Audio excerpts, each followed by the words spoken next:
Hi, I am Gustavo Jeronimo Santiago, and I am talking about the Greek vowel shift. In the 5th century, a Greek change is seen to be underway. All the long vowels gradually came to be pronounced with a greater elevation of the tongue and closing of the mouth. The Greek vowel shift was a massive sound change affecting the long vowels of English during the 15th to 18th century. Basically, the long vowel shift outwards. 80 vowels that used to be pronounced in one place in the mouth will be pronounced in a different place higher up in the mouth. Waking of unaccented vowels. In unaccented syllables too, the spelling doesn't accurately represent the pronunciation today.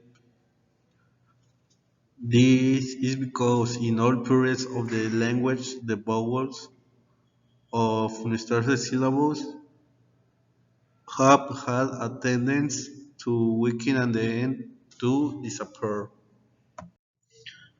The noun.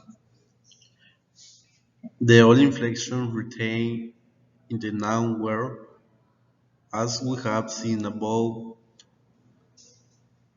those marking the plural and the possessive singular.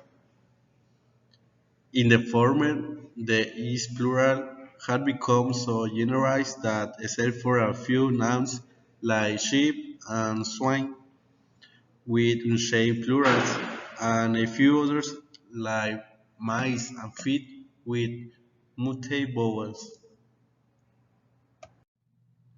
the noun. An interesting peculiarity of this period and in-depth letter is the his genitive. In Middle English, the "es" of the genitive being unaccented was frequently written and pronounced "is".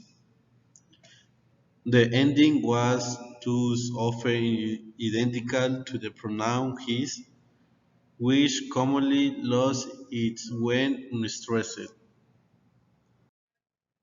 The adjective, because of the adjective have already lost all its endings, it no longer expresses the distinction of gender, number, and case the chief interest in this part of the speech is the form of the comparative and superlative forms.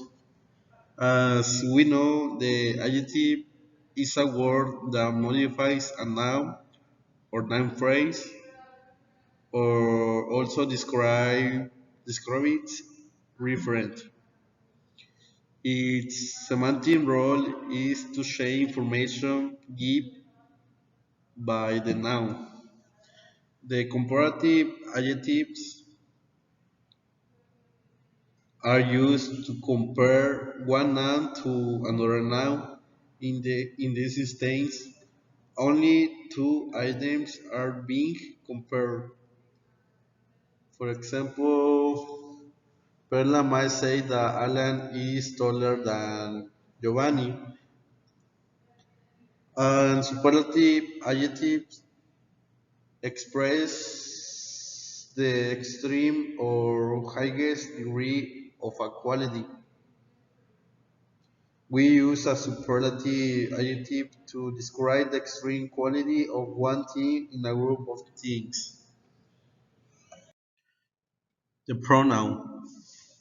The 16th century saw the establishment of the personal pronoun in the form that it has had ever since. In attaining of these result three chains were involved. That means that in the 16th century, the personal pronoun chain and had three important chains.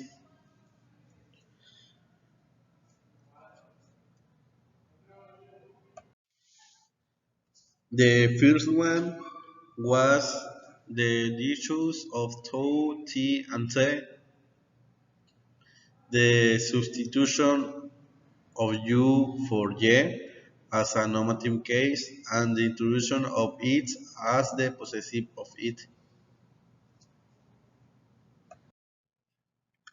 The second one was the distinction between tau and ye was simple one of number. Tau was the singular and ye the plural form for the second person pronoun.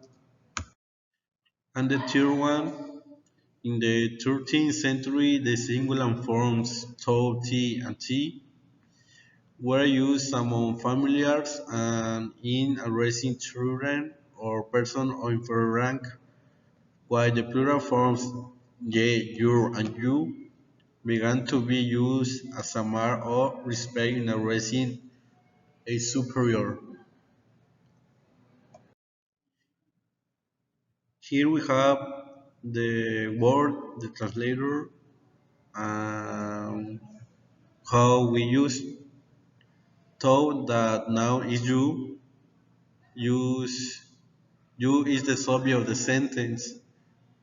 T that now is you when you is the object of the sentence. Tie that noun is your is commonly used before a noun that begins with a consonant or consonant sound. Time that noun is your is commonly used before a noun that begins with vowel or vowel sound. And ye, the noun is you in plural, is the plural form of you when addressing a group of people. The verb. English is aware of certain difference of usage in the verb that distinguish this part of the speech from its for in later times. Another feature of the English verb in the 16th century, more noticeable at the close than at the opening, is the occurrence of this s as an ending, also the third person plural.